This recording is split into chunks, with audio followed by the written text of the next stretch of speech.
জুলাই বিপ্লবে শহীদদের স্মরণে ঢাকা রিপোর্টার্স ইউনিটিতে আলোচনা সভার আয়োজন করে জেএসডি।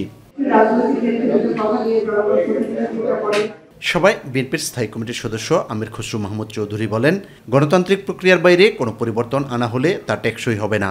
শেখ হাসিনা পলায়নের পরে বাংলাদেশের মানুষের পরবর্তী পরিবর্তন যা আশা দেখেছে এই সমস্ত রাজনৈতিক দল সেটা ধারণ করতে পারবে না, তাদের কোনো রাজনৈতিক ভবিষ্যৎ বাংলাদেশে আসবে। আমরা যত এখানে বসে যত পরিবর্তনের কথা বলছি, কোনো পরিবর্তন টেকসই হবে না যদি আলটিমেটলি জনগণের পক্ষে হবে না।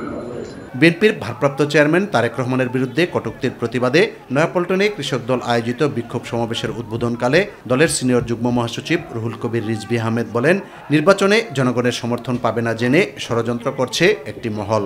আইন শৃঙ্খলার জন্য দায়িত্ব তো সরকারের, তাকে কিছু বললেন না, প্রশাসনকে কিছু বললেন না, মিছিল করছেন তারেক রহমানের বিরুদ্ধে।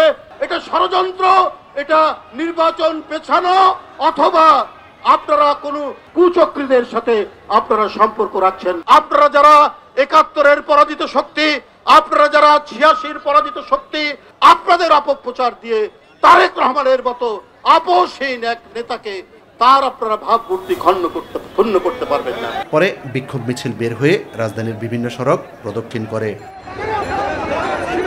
ইউসুফ আলী, মাই টিভি, ঢাকা।